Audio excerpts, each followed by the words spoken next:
S ಈಗ ನಾನು ticket ತಗೊಂಡು 50 ರೂಪೀಸ್ ಟಿಕೆಟ್ ತಗೊಂಡು ಕ್ಯೂ ಅಲ್ಲಿ ನಿಂತಿದ್ದೀವಿ. ನೋಡಬೇಕು, ಎಲ್ಲರೂ ಕೂಡ ಕ್ಯೂ ಅಲ್ಲಿ ನಿಂತಿದ್ದಾರೆ. ಒಳಗಡೆ ಹೋಗ್ಬಿಟ್ಟು ಯಾವ ರೀತಿಯಾಗಿರುತ್ತೆ ಅಂತ ಒಂದು ಎಕ್ಸ್ಪೀರಿಯನ್ಸ್ ಮಾಡೋಣ. ನಾನು ಎಕ್ಸ್ಪೀರಿಯನ್ಸ್ ಮಾಡ್ತೀನಿ, ನಂತರ ನಿಮಗೂ ಎಕ್ಸ್ಪೀರಿಯನ್ಸ್ ಮಾಡಿಸ್ತೀನಿ.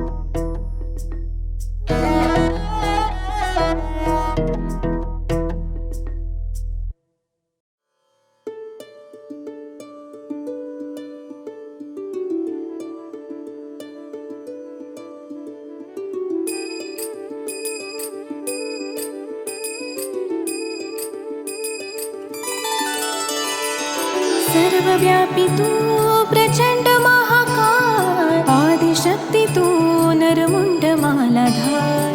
तुझ्या विना जीवनास अर्थ साकार, महाकाय तो सगुण निराकार. ओम नमः शिवाय. ओम नमः शिवाय.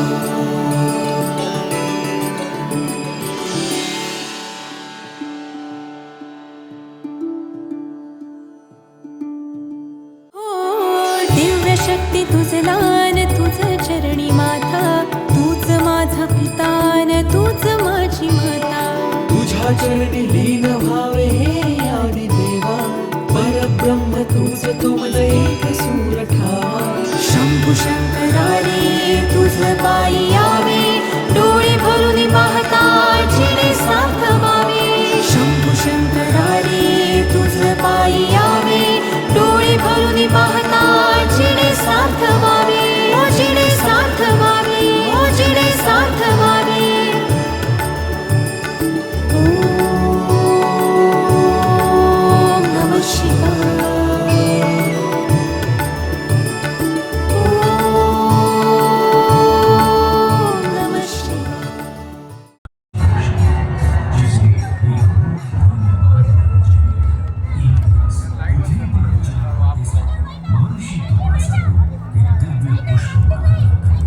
सुवासित माला को देव योग्य जान, वे उसे स्वर्गाधिपति इंद्र के पास ले गए.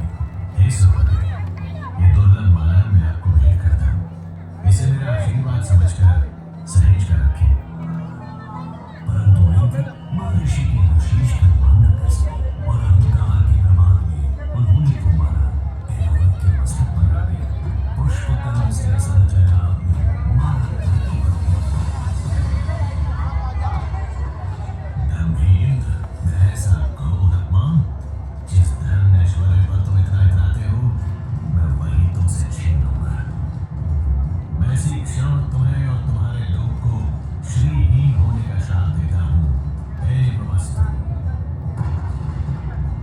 श्राप के प्रभाव से देवताओं का वैभव छीन गया. तीनों लोगों में हाहाकार मच गया. देवों की शक्ति क्षीण होते ही दानवों ने देवलोक पर आक्रमण कर दिया.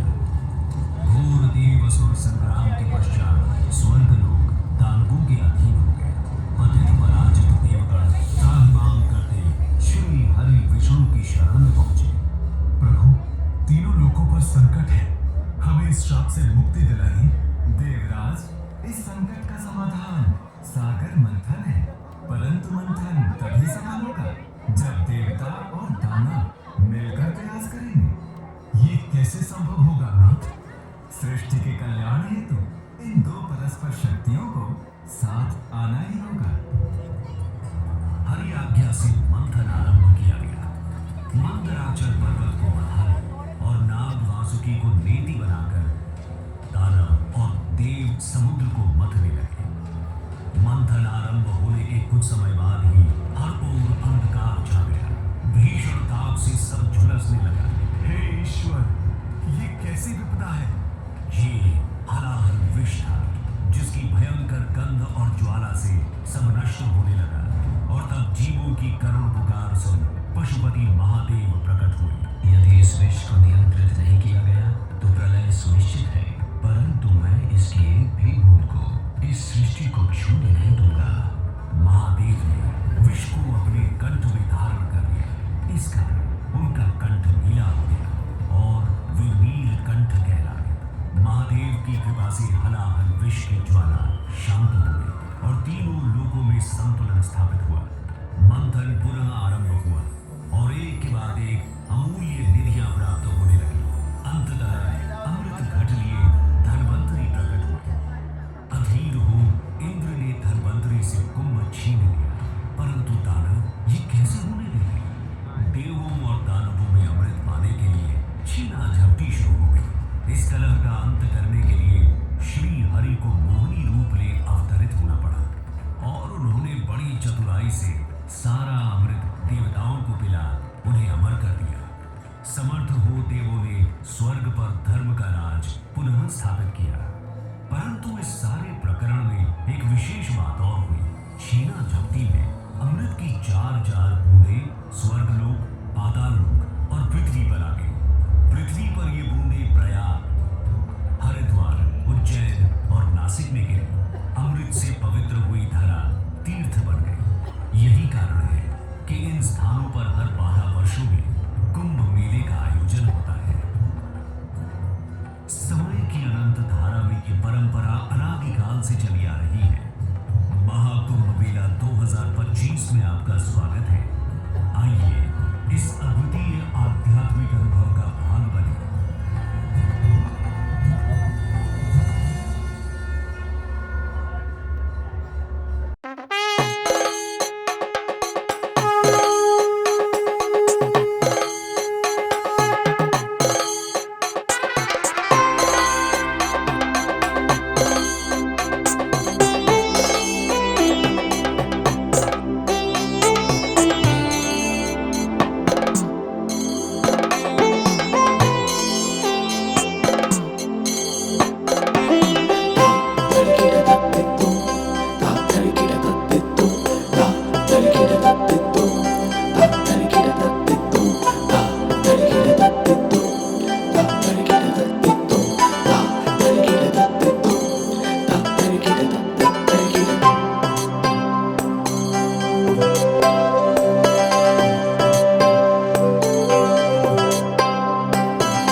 भजो रे भैया राम गोविंद हरे, भजो रे भैया राम गोविंद हरे, भजो रे भैया राम गोविंद हरे।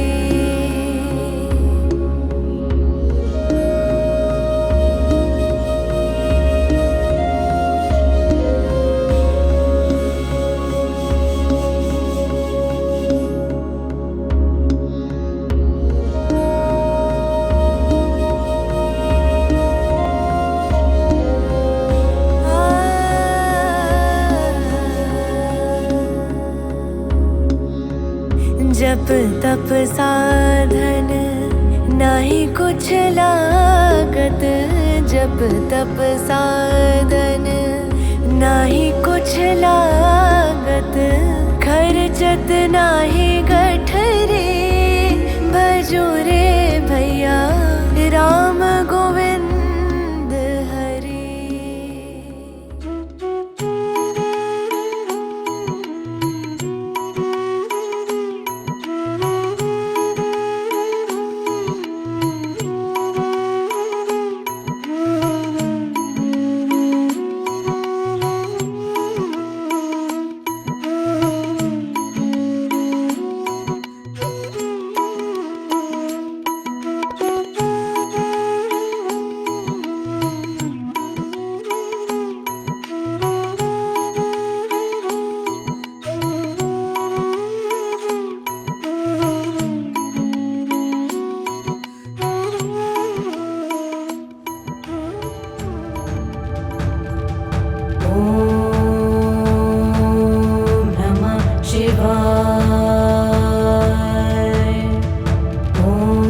स्वाहा ॐ त्र्यम्बकं यजामहे सुगन्धिं पुष्टिवर्धनम् उर्वारुकमिव बन्धनान् मृत्योर्मुक्षीयमामृतात् ॐ त्र्यम्बकं यजामहे सुगन्धिं पुष्टिवर्धनम् उर्वारुकमिव बन्धनान् मृत्योर्मुक्षीयमामृतात् ॐ नमः शिवाय ॐ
कर्पूरगौरं करुणावतारं संसारसारं भुजगेन्द्रहारं सदा वसन्तं हृदयारविन्दे भवं भवानी सहितं नमामि कर्पूरगौरं करुणावतारं संसारसारं भुजगेन्द्रहारं सदा वसन्तं हृदयारविन्दे भवं भवानी सहितं नमामि